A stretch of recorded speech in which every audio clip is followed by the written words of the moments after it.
So let's go ahead and get started today. We are focusing today on, well, we're finishing up some things from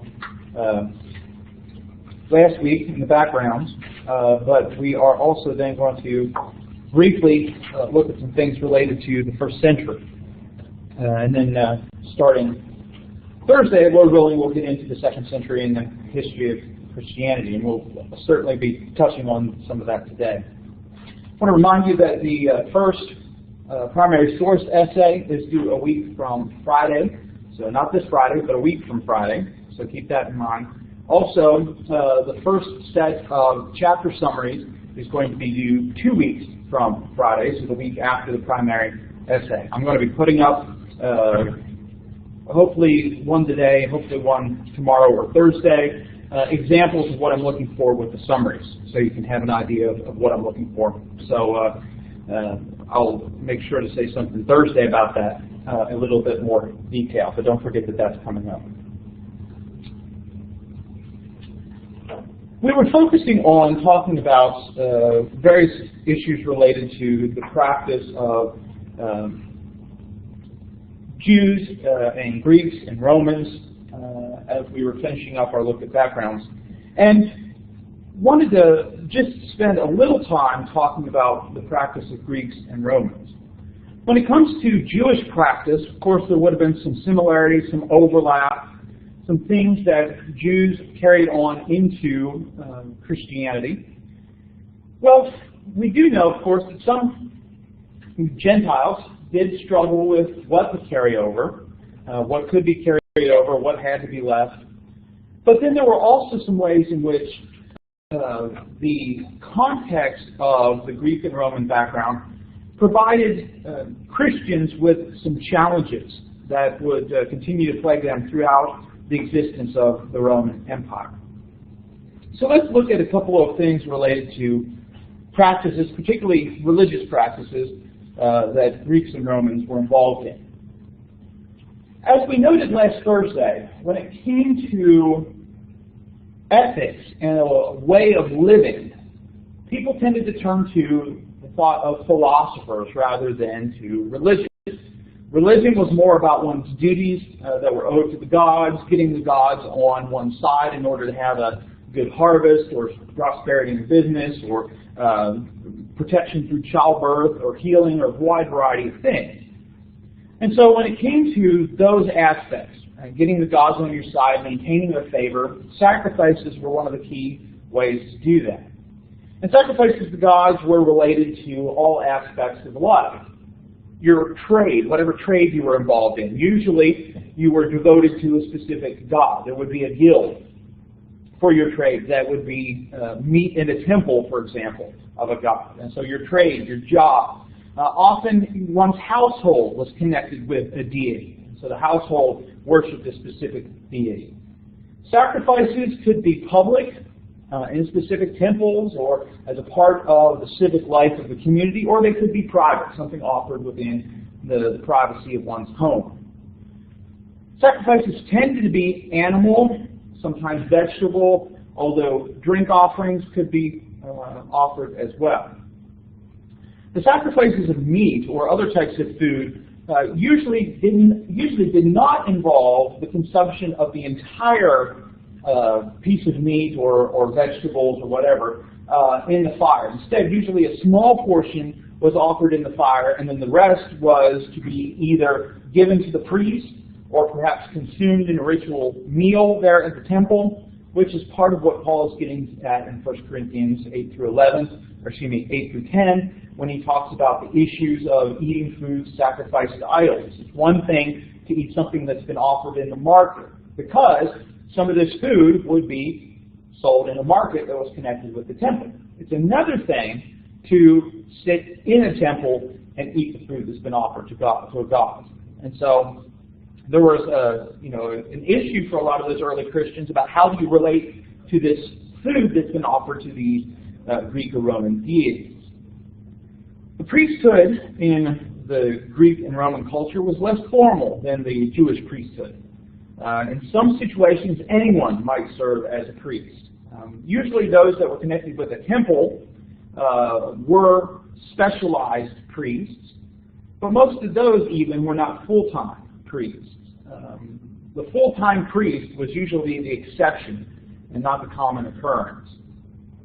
But it was important to know the proper procedure. When you look at situations like this in, let's say, Greek and Roman religion, even Jewish religion, but also, let's say, indigenous practices like traditional African or Native American rituals, what is emphasized is the appropriate practice. That is the key part of this, is that you do the things in a specific way. Finally, priests were expected to be ritually pure in order to perform the practices, but that didn't mean necessarily that they had to be morally pure. Being ritually pure and being a moral person were often considered to be two different things. Another important part of Roman religion, Greek religion, was the use of astrology. We talked about last time the importance of faith and how faith was an overwhelming concept, especially for the Romans. Astrology was connected to that belief, that by studying the stars, perhaps you got an idea of your fate. Now, what we call today astrology and astronomy are two separate different things. Astronomy, of course, is the scientific study of stars and planets and other types of materials in space, and astrology is somebody's horoscope. Well, for the ancient Greeks and Romans, as with other people, often the two overlapped, so that the study of the heavens, while could offer some what we might call scientific discoveries, it was also connected with these notions that the stars determined your fate, or at least laid out what your fate had been determined. Magic was also prominent and connected with astrology.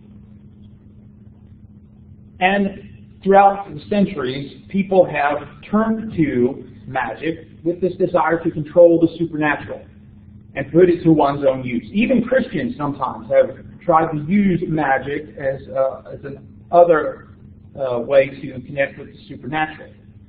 But it was believed that if one performed the appropriate procedures, it was as if the gods would be forced into vowing to accept one's wishes. And so there's not this kind of suggestion of the gods being gracious to someone. It's, well, you did this ritual, so I have to agree to what it is you want to do. There are a lot of practices connected with the home, whether that would be the ritualistic offering of food or drink before meals to a deity. Certainly other rituals connected with birth, puberty, death, marriage, other aspects of life. Roman houses especially had shrines near the entrance that were for the household gods that were believed to protect the family. On the other hand, religion was not just a household affair, or didn't just cover household activities. Other practices were related to the city or the region or even the empire. Believed that by engaging in these practices as a community, you were doing so for the good, for the survival of the state. Usually, there was considered to be a patron deity of the city, right? And so the city might be devoted to a specific deity. And in the context of civic religion, sacrifices or other types of rituals would be offered before civic events, before entertainment, and other types of activities. One distinct expression of this was what's known as the ruler cult or the imperial cult, kind of a subset of civic religion, and just one specific type. Essentially, the imperial cult, the ruler cult, was meant to give honor to the ruler, the king, the emperor. But it also became within Rome, especially with the empire, the notion that the emperors were deified. The emperors had become gods. Now, most of the time, that was considered after death, but drawing from some elements within, Egyptian culture, Greek culture, sometimes living emperors were considered to be gods as well. And so you see this kind of transition from doing practices just to honor the rulers, to respect their rule, to sacrificing to the ruler. And so this transition, which of course would become a difficult one for Christians who could not offer sacrifices to any of the gods, but especially to the emperor as God.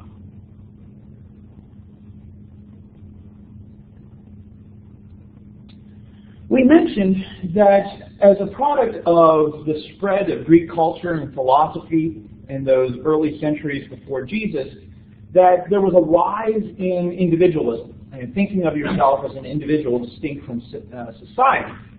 So as that developed, people became more interested in performing simply personal religious practices, and not only family or civic practices.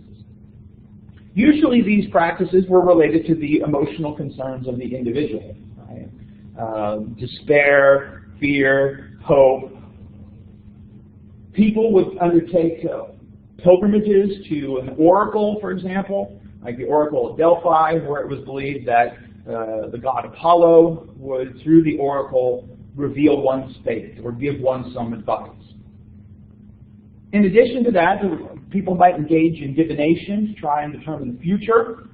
They would go and sacrifice to gods connected with healing, and then practice magic and astrology, of course, on a personal level.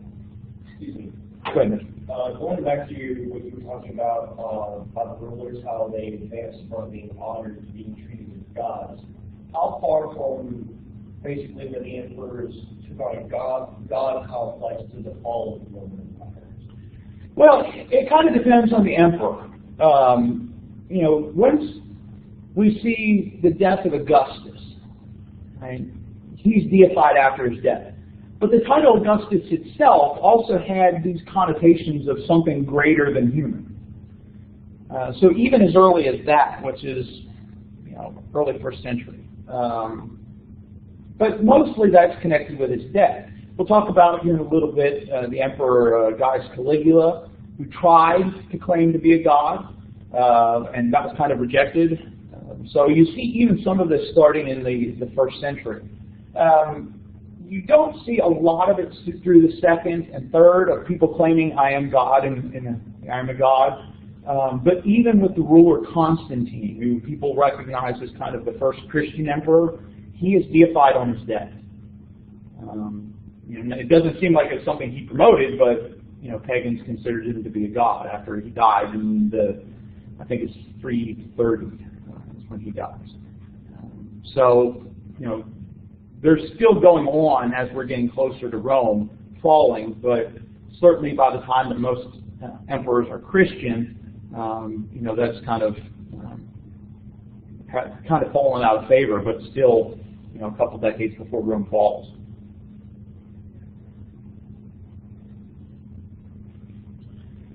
Funerals, of course, would also have been a time for religious practices to be offered.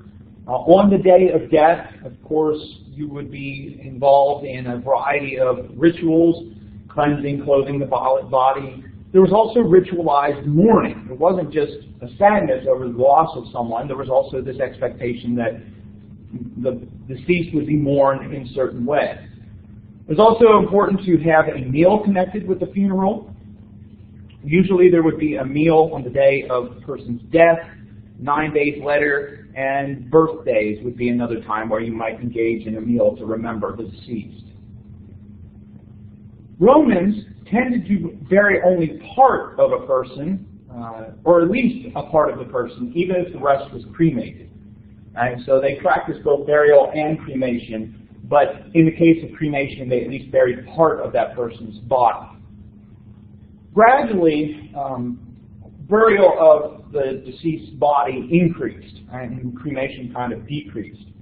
The Jewish practice was burial, and so that was the common way the Jews had performed it, and probably that carried over into Christianity. And so the practice of Jews was you bury the body, you don't really try to preserve it or anything, you let the body kind of decay, and then you take the bones and put it, you kind of dig the person back up or open the tomb back up, and then take those bones and put them in a smaller box. Right? So you hear every so often of these archaeological discoveries of ossuaries, and when you look at them, they're not very big, right? And so, oh, this is a casket essentially. It must have been really short people back then. No, they kind of take the bones and all kind of just stack the bones in. The last important facet of Greek and Roman practice to mention are the mystery religions. These tended to be Greek or other eastern parts of the empire. In Persia, for example, is where most of these originated, but eventually made their way through the Roman Empire. These were religious groups that required an initiation into that group in order to discover the mysteries or the secrets of the religion. This might be to Egyptian deities like Osiris or Isis. Mithras was a Persian deity that had a very popular mystery cult. The idea behind the mystery, of course, is that only the initiated could participate. So you had to become part of the group in order to find out what you did, what the secrets of the religion usually were. Many of them tended to be local in focus, but we do see throughout the Roman Empire several that are universal in the sense that they're practiced very widely throughout the empire.